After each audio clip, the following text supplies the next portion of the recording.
how to use the snowball effect to supersize and grow your business anytime, but even during times and like these crazy times in 2020, COVID-19.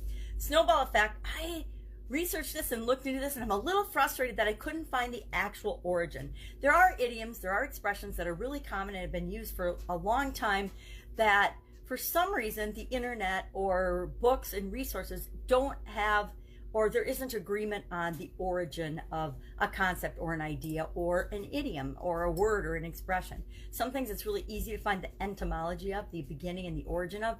Other things it's really, really frustrating because most things you can find them, but every once in a while we'll find something, I'll run across one that I search and search and search and there's no clear-cut answer as to where it came from. Well, any of us that grew up in the Northland or live in cold climates where snow is common have probably built a snowball or a snowman and have personally experienced and used to our benefit the snowball effect. What the heck is a snowball effect? Of course, when you pack a small snowball and you roll it in the snow, or especially if you start on a hill and roll it downhill, it will get bigger and bigger and bigger because it will collect and add more snow as it goes. And it will go faster and bigger up to a certain point, usually to the bottom of the hill. And that's the fastest, easiest way to build a snowman is by, I keep thinking of the Frozen song, Do You Want to Build a Snowman? It's rolling through my head as I'm thinking about the snowball effect and snowman. But that's the quickest, easiest way to build a snowman. Unless, of course, you're Elsa and you can snap your fingers and create snowmen out of thin air. So the snowball effect has, of course, a positive meaning and a negative meaning. Anything that, it often refers to a quick growth of fame, fortune, importance, or danger. It can go positive or negative, like so many things. Heck, like everything. We can interpret things positively or negatively, just about anything that happens, right? To one person, an event is positive, to another person, it's negative.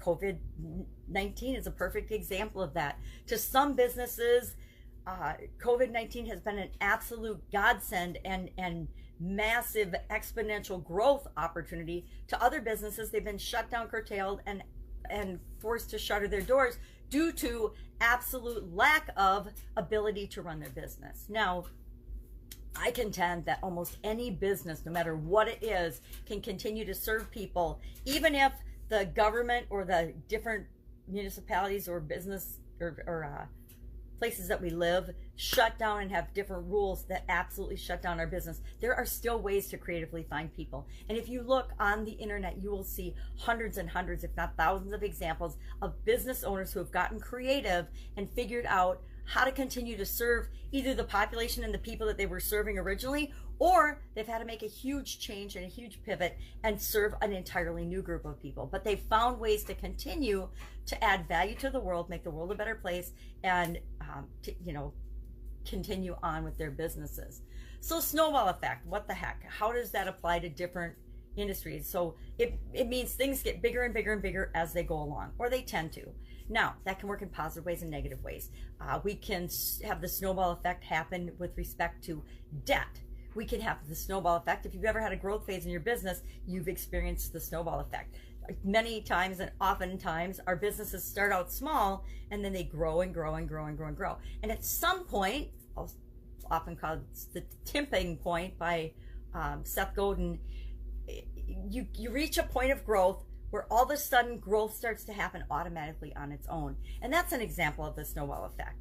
Snowball effect in a negative way or in a debt type way could be, for example, I wanted to learn about outsourcing. When I was running my Italian food manufacturing business, I wanted to look into aspects of outsourcing. Well, at the time, I didn't know really anything about outsourcing. So what did I do? First off, I did a search on the internet for outsourcing.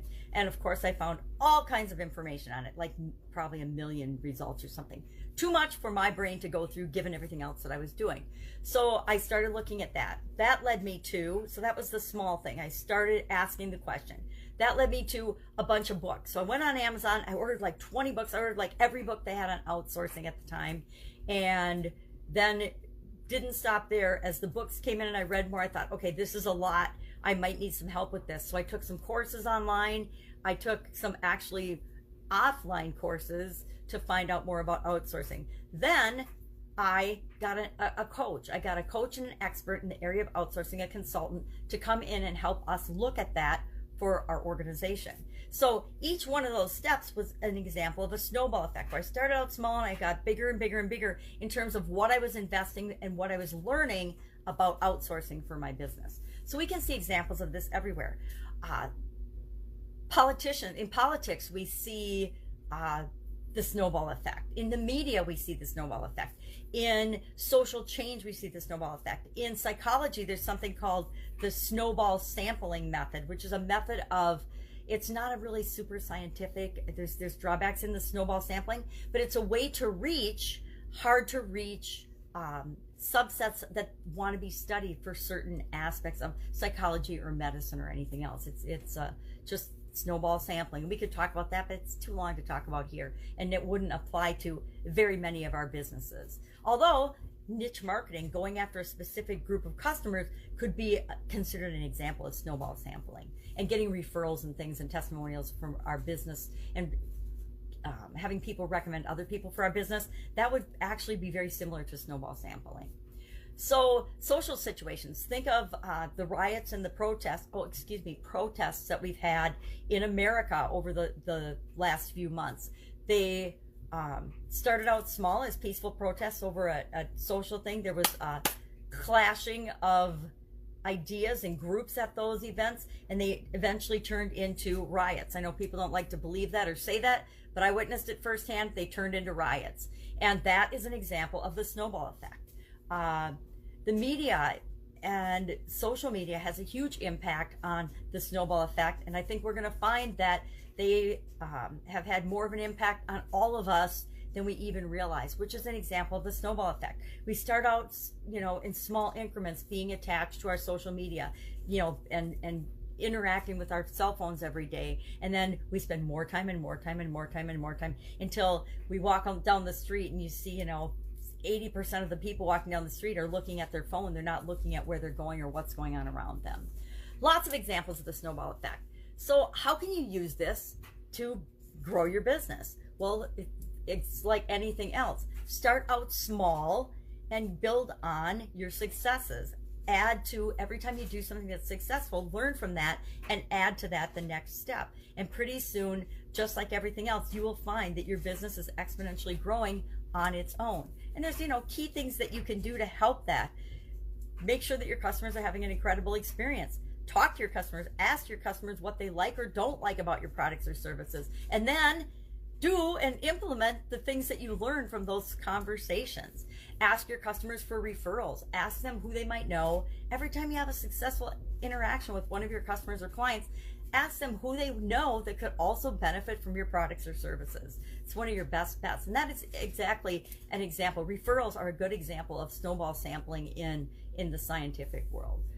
So what are some other things that you can do to purposefully create, in a positive way, the snowball effect for your business? Let's not go into massive debt, because that's a negative example of the snowball effect. Hey, I buy a pair of shoes. I buy a new pair of shoes and I think, oh, I need a new purse to go with my shoes. Oh, I need a new dress to go with my shoes. I need a new outfit. I need a new jacket. And pretty soon I've maxed out my credit card with all the things that I had to have because I just bought a new pair of shoes. That would be a negative example of the snowball effect. All right, that's our idiom for today. Go out, make it an amazing day. Any questions, any examples of this? Share it in the comments below so that we can learn from one another the impact of some of these expressions on us and on other people. See you tomorrow with another interesting idiom. What does it mean? Where does it come from? And how might you use it to supersize and grow your business right now? Take care.